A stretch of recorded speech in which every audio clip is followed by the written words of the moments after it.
Cluster news today और मैं हूं आपके साथ मानवी ठाकुर। शुरुआत करते हैं आज की खास खबरों से।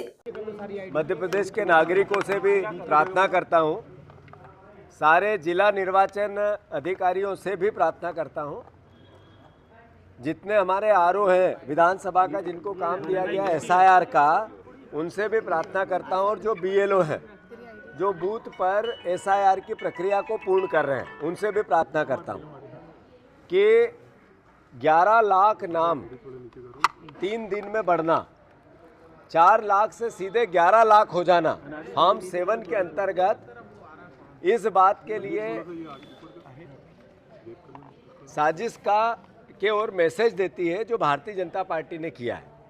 भारतीय जनता पार्टी का अखबारों में आ रहा था कि फॉर्म 7 के अंतर्गत मंत्रियों की ड्यूटी लगाई गई है कि 50-50 वोट की रक्षा करो। फिर एसआईआर, चूंकि बीजेपी का राज है, एसआईआर यानी निर्वाचन नामावली को शुद्धिकरण है, तो फिर बीजेपी की सरकार ने मंत्रियों की ड्यूटी क्यों लगाई। राजस्थान और कई राज्यों में इस तरीके के घटनाक्रम सामने आए हैं कि Bharatiya Janata party ST, SC, OBC minority के नाम कटवा रही है, जो कांग्रेस के परिवार है उनके नाम कटवा रही है, और फॉर्म 7 का दुरुपयोग कर रही है। फॉर्म 7 के अंतर्गत एक व्यक्ति एक आपत्ति ले सकता है, पर बीजेपी के कार्यकर्ता एक ने 25-25 आपत्तियां ली। इसके प्रमाण हमने निर्वाचन आयोग को दिए हैं। मैं सारे निर्वाचन में काम करने वाले कर्मचारियों को निवेदन करना चाहता हूं, अगर एक बूथ पे भी अनियमितता मिली, आपने भारतीय जनता पार्टी का साथ दिया, भारत के नागरिक का होने के बाद नाम काटा या अवैध नाम जोड़ा, तो हम आपके खिलाफ पुलिस में एफआईआर कराएंगे। और यही निर्देश आज मुख्य निर्वाचन आयोग, मुख्य सर्वोच्च न्यायालय ने भी आसाम में और बिहार के संदर्भ में दिया है। मैं फिर से बीएलओ जितने, उनसे आग्रह करता हूं, आप ईमानदार लोग हो। 95% बीएलओ ईमानदारी से काम कर रहे हैं। 5% बीएलए बीजेपी के नेताओं के प्रभाव में आकर दुरुपयोग कर रहे हैं।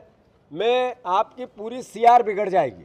जितने बीएलओ हैं, अगर आपने एक भी नाम गलत तरीके से काटा या एक भी नाम गलत तरीके से जोड़ा, तो उसका भारतीय जनता पार्टी के लोग हथेली लगाने नहीं आएंगे आपके आगे के भविष्य के लिए। एक जो टीचर है, जो अलग अलग विभाग में कर्मचारी काम कर रहे हैं, जो आंगनवाड़ी की हमारी बहनें हैं, जो अलग अलग छोटे छोटे चतुर्थ श्रेणी के कर्मचारी हैं, और वो बीएलओ का काम कर रहे हैं, अगर उन्होंने बीजेपी के नेताओं के प्रभाव में आके कोई काम किया, तो आपके खिलाफ थाने में और जेल की सलाखें आपका रास्ता देख रही है। तो मैं फिर से, हमने कलेक्टरों को भी जगह, हमारे जिला अध्यक्ष जा रहे हैं, आज BLA 1 है, वो यही बात कहने की गलत तरीके से नाम न जोड़े जाए न काटे जाए। रायसेन में हमारे 20 परिवारों का एक व्यक्ति ने आपत्ति ली, उसके प्रमाण है। एक व्यक्ति ने 200 लोगों के नाम कटवाने की आपत्ति ली, उसके प्रमाण है। जिन लोगों ने आपत्ति ली, जब उनसे पूछा गया कि आपने आपत्ति ली, तो उनको पता ही नहीं है, उनके नाम से नकली आपत्ति ऑनलाइन चढ़ा दी गई है। ऐसी कई बातें सामने आई है, खासकर आदिवासी क्षेत्रों में, जहां पर पलायन कर गए आदिवासी। जब एसआईआर में उनका पूरा प्रमाणीकरण हो गया, एक बार वो आ गए, अपना नाम लिखा गए, 2003 की वोटर लिस्ट से सत्यापन करवा गए, अब उनके नाम भी कटवाए जा रहे हैं आदिवासी क्षेत्रों में। तो ये एक तरह से भारतीय जनता पार्टी को, जो राहुल गांधी जी बार बार कहते हैं वोट चोरी करके ये चुनाव जीतना चाहते हैं, ये प्रमाण मिलने लगे हैं। और यही तरीके से आज एक अखबार ने, प्रमुख अखबार ने बताया कि बीजेपी जहां 1 लाख वोट से जीती, वहां 1-1 लाख वोट नाम कम हो गए। यहाँ भोपाल की नरेला सीट है, भोपाल की गोविंदपुरा सीट है, ये पीसी भैया वाली सीट है। ऐसी कई सीटें इंदौर की है जहाँ 1,50,000, 55,000, 75,000 से बीजेपी जीतती, वहाँ 1-1 लाख वोट कम होना, नाम कम होना, ये इस बात के लिए घोतक करता है, इस बात के लिए इशारा करता है कि बीजेपी वोट चोरी करके आई थी।